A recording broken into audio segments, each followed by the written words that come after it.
Hi friends, ഇന്ന് ഞാൻ വന്നിട്ടുള്ളത് നമുക്ക് നല്ല ചൂട് കഞ്ഞിയുടെയും അതുപോലെ നല്ല ചൂട് ചോറിൻ്റെയും ഒക്കെ കൂടെ കഴിക്കാൻ പറ്റിയ നല്ലൊരു അടിപൊളി ടേസ്റ്റിൽ നമുക്ക് സിമ്പിളായിട്ട് തയ്യാറാക്കി എടുക്കാൻ പറ്റിയ ഒരു എരിശ്ശേരിയുടെ റെസിപ്പി ആയിട്ടാണ്.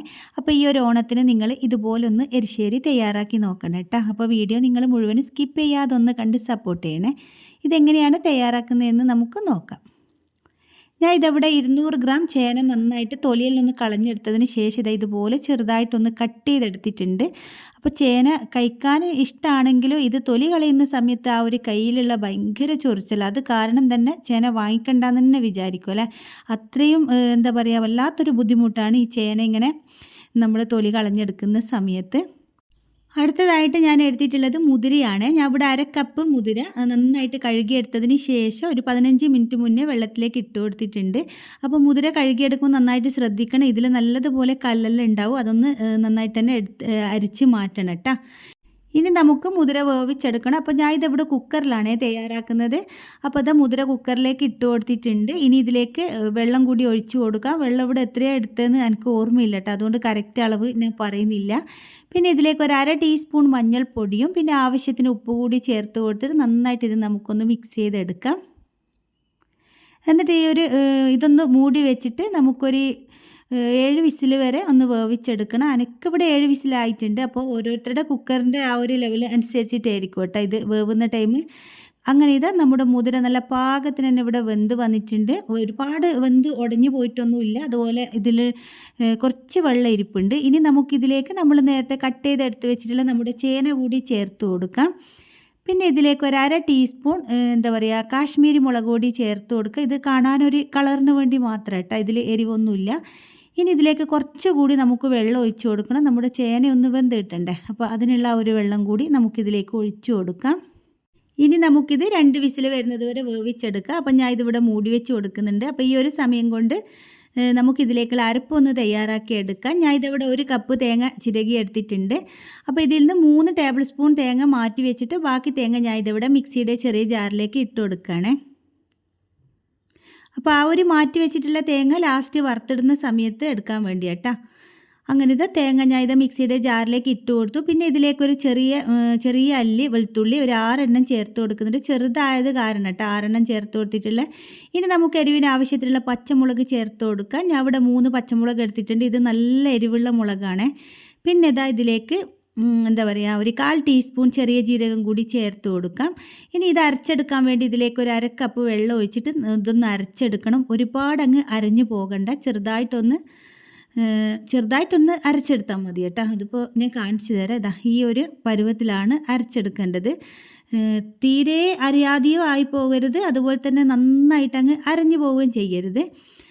പിന്നെ ഇത് ഈ ഒരു സമയം കൊണ്ട് നമ്മുടെ ചേനയെല്ലാം നല്ല പാകത്തിന് ഇവിടെ വെന്തിട്ടുണ്ട്. അപ്പോൾ ചേന നന്നായിട്ട് തന്നെ വേവിച്ചെടുക്കണം കേട്ടോ, അതല്ലെങ്കിൽ നമ്മൾ കഴിക്കുന്ന സമയത്ത് നമുക്ക് തൊണ്ട ചൊറിയാനുള്ള സാധ്യത ഉണ്ട്. അത് അനുഭവം കൊണ്ട് പറയാം കേട്ടോ. അങ്ങനെ പിന്നെ ഞാൻ ഇതവിടെ ചേന നന്നായിട്ട് കുത്തി ഉടച്ചു കൊടുക്കുന്നുണ്ട്. അതെന്താണെന്ന് വെച്ചാൽ എൻ്റെ മക്കൾക്ക് ചേന അത്ര ഇഷ്ടമല്ല. അപ്പോൾ അത് ചേന കാണാണ്ടിരിക്കാൻ വേണ്ടിയാണ് ഞാനിങ്ങനെ നന്നായിട്ട് ഉടച്ചെടുത്തിട്ടുള്ളത്. പിന്നെ ഇതാ ഇതിലേക്ക് അരപ്പ് കൂടി ചേർത്ത് കൊടുക്കാം. ഇനി ഇത് നന്നായിട്ട് നമുക്കൊന്ന് മിക്സ് ചെയ്തെടുക്കാം. ഇനി നമ്മൾ അരച്ചെടുത്തിട്ടുള്ള ആ ഒരു മിക്സിയുടെ ജാറിൽ കുറച്ചുകൂടി വെള്ളം ഒഴിച്ചിട്ട് നമുക്കൊന്ന് ചുറ്റിച്ചിട്ട് ഇതാ ഇതിലേക്ക് ഒഴിച്ചു കൊടുക്കാം. എന്നിട്ട് വീണ്ടും നന്നായിട്ട് നമുക്കിത് മിക്സ് ചെയ്ത് കൊടുക്കാം. അപ്പോൾ ഈ ഒരു ലൂസിലാണ് ഞാൻ തയ്യാറാക്കി എടുക്കുന്നത്. ഒരുപാട് ലൂസായിട്ടും വേണ്ട, എന്നാൽ ഒരുപാട് അങ്ങ് ടൈറ്റായിട്ടും വേണ്ട കേട്ടോ. ഇനി ഇത് നന്നായിട്ടൊന്ന് ചൂടായി വരണം. തേങ്ങ ഒരുപാട് അങ്ങ് വെട്ടിത്തിളക്കുകയൊന്നും വേണ്ട, ചെറുതായിട്ടൊന്ന് ചൂടായി വന്നാൽ മാത്രം മതി. അപ്പോൾ എൻ്റെ വീഡിയോ നിങ്ങൾ ഇതുവരെ സബ്സ്ക്രൈബ് ചെയ്യാതെയാണ് കണ്ടിട്ടുണ്ടെങ്കിൽ ഒന്ന് സബ്സ്ക്രൈബ് ചെയ്ത് സപ്പോർട്ട് ചെയ്യണേ. അതുപോലെ തന്നെ വീഡിയോ നിങ്ങൾക്ക് കണ്ടുകൊണ്ടിരിക്കുന്ന സമയത്ത് ഇഷ്ടമാവുകയെന്നുണ്ടെങ്കിൽ ഇപ്പം തന്നെ ഒന്ന് ലൈക്ക് ചെയ്യാനും മറക്കരുത് കേട്ടോ. അങ്ങനെ ഇതാ നമ്മുടെ തേങ്ങ നന്നായിട്ടൊന്ന് ചൂടായി വന്നിട്ടുണ്ട്. ഈ ഒരു സമയത്ത് നമുക്കിതിൻ്റെ ഫ്ലെയിം ഓഫ് ചെയ്യാം. ഇനി നമുക്കിതിലേക്ക് കടുകൊന്ന് താളിച്ചിടണം. അതിനുവേണ്ടി ഞാൻ ഇവിടെ ഒരു മൺചട്ടിയാണ് വെച്ച് കൊടുത്തിട്ടുള്ളത്. ചട്ടി ചൂടായി വരുമ്പോൾ ഇതിലേക്ക് 1 ടേബിൾ സ്പൂൺ വെളിച്ചെണ്ണ ഒഴിച്ചു കൊടുക്കാം.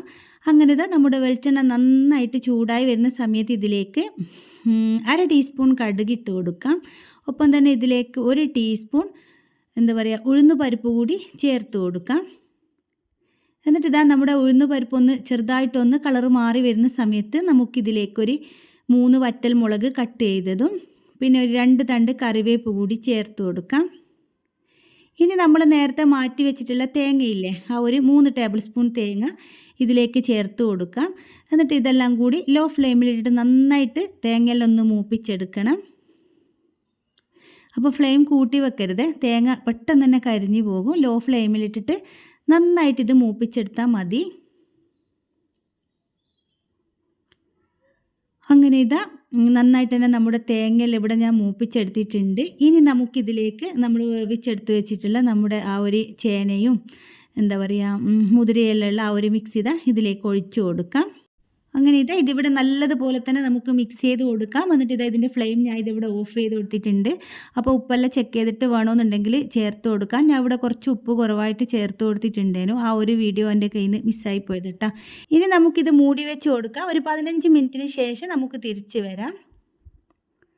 അങ്ങനെ ഇവിടെ 15 മിനിറ്റ് കഴിഞ്ഞിട്ടുണ്ട്. നമ്മുടെ എരിശ്ശേരിയെല്ലാം നന്നായിട്ടൊന്ന് തണുത്ത് വന്നിട്ടുണ്ട്.